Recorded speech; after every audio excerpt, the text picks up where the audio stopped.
importante de ser destacado em relação às redes de computadores é o termo Ethernet. Ethernet se refere a um padrão muito utilizado nas redes locais. Quando cai em prova o termo Ethernet, tu não pode esquecer. Ethernet, então, significa um padrão muito utilizado para implementação de redes locais. Vamos pensar primeiro na teoria. Observa comigo. Padrão e tecnologia de rede muito utilizada para conexão de redes locais.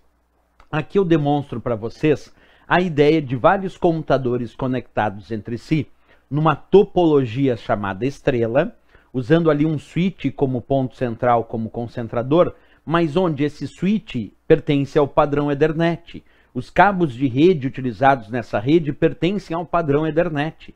E as placas de rede que estão em cada um dos computadores dessa rede também pertencem ao padrão Ethernet. Isso quer dizer que no caso dessa rede, na troca de dados entre esses dispositivos, entre esses computadores, se usa um padrão chamado Ethernet. Agora, por que se usa o mesmo padrão? Porque tu imagina se cada um desses dispositivos fossem de padrões diferentes. Tipo, um cabo de rede é um padrão diferente da placa de rede, diferente do switch. Não pode. Os componentes dessa rede, a placa de rede, o switch, os cabos, eles devem estar no mesmo padrão para que possa, então, haver uma comunicação de dados entre esses dispositivos. Se cada um deles fossem de padrões diferentes, então essa rede não seria viável, eu não conseguiria conectar esses componentes entre si. Por isso que o padrão Ethernet ele é muito importante, porque ele padroniza tanto para a indústria de hardware quanto de software de rede, como será feita aquela placa de rede, aquele switch, aquele cabo de rede, todos eles respeitando essa padronização, esse padrão chamado Ethernet. Então, quando pensamos em Ethernet, pensamos nisso. É um padrão muito utilizado para a implementação de redes locais. Essa é a ideia do padrão Ethernet.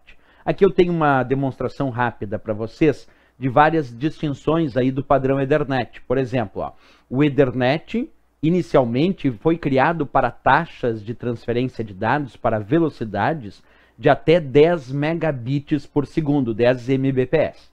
Logo depois veio o Fast Ethernet, com velocidades e taxas de transferência de dados que alcançaram até 100 megabits por segundo. Aí então veio o Gigabit Ethernet, atendendo mais e mais as demandas das redes e das suas velocidades, chegando o Gigabit Ethernet até 1 gigabit por segundo.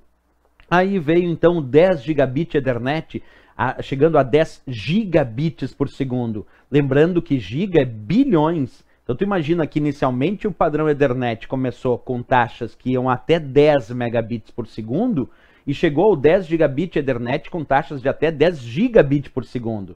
10 mega do padrão inicial é 10 milhões de bits por segundo aproximadamente. E 10 GB do padrão 10 Gigabit Ethernet chega a 10 bilhões de bits por segundo aproximadamente. Então nós temos ali realmente uma evolução constante na velocidade dos padrões de conexão chamados Ethernet. Então não esquece mais, padrão Ethernet é um padrão muito utilizado para a implementação e conexão de redes locais. Isso é muito relevante aí nas provas de concurso também.